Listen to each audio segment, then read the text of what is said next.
À présent, je voudrais vous partager un extrait de Fratelli Tutti sur la fraternité et l'amitié sociale. Lorsque le pape François porte son attention sur la famille humaine aujourd'hui, il a en tête quelque chose que je voudrais évoquer avec vous, qui est une réalité assez spectaculaire. Nous sommes aujourd'hui sur Terre une famille humaine composée de 8,2 milliards de frères et sœurs. Cette famille humaine était en 1970 composée de 3,7 milliards d'habitants, de membres.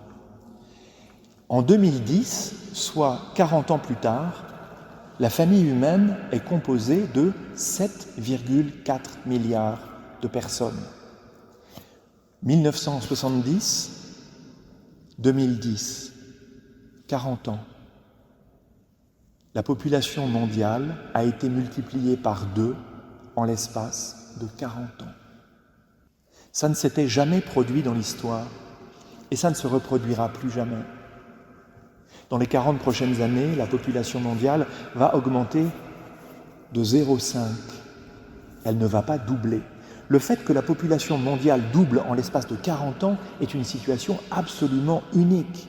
Toutes les époques sont uniques, mais notre génération vit quelque chose de spécifique. Parce qu'en l'espace d'un clignement d'œil, 40 ans, c'est tellement vite passé, il faut apprendre à tout partager. L'espace, les ressources, les récoltes, les minéraux. C'est-à-dire que quand l'humanité au XXIe siècle est au défi de son unité, c'est que le pape nous dit, nous avons un avenir commun, et cet avenir, nous devons choisir de le vivre selon un mode de fraternité, de partage. Personne ne peut penser son bonheur sur le dos des autres. Alors je vous lis un petit extrait. Au numéro 17, dans Fratelli Tutti, François écrit « Il est prévisible que face à l'épuisement de certaines ressources, se crée progressivement un scénario favorable à de nouvelles guerres, déguisées en revendications nobles. »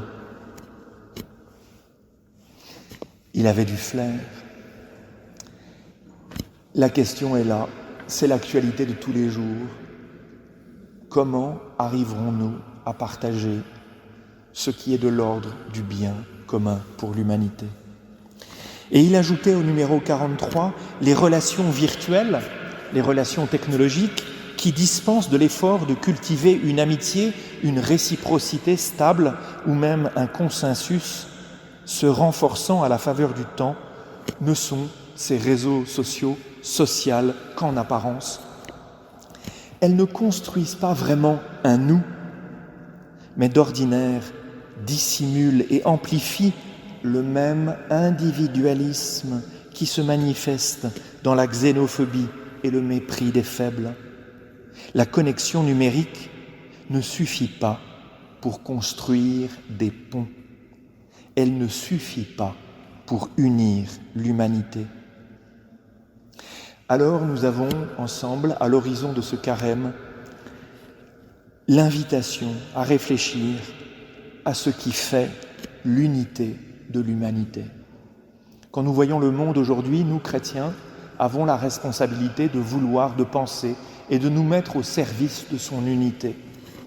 À quoi verrons-nous des chrétiens demain? À leur service de l'unité de la famille humaine.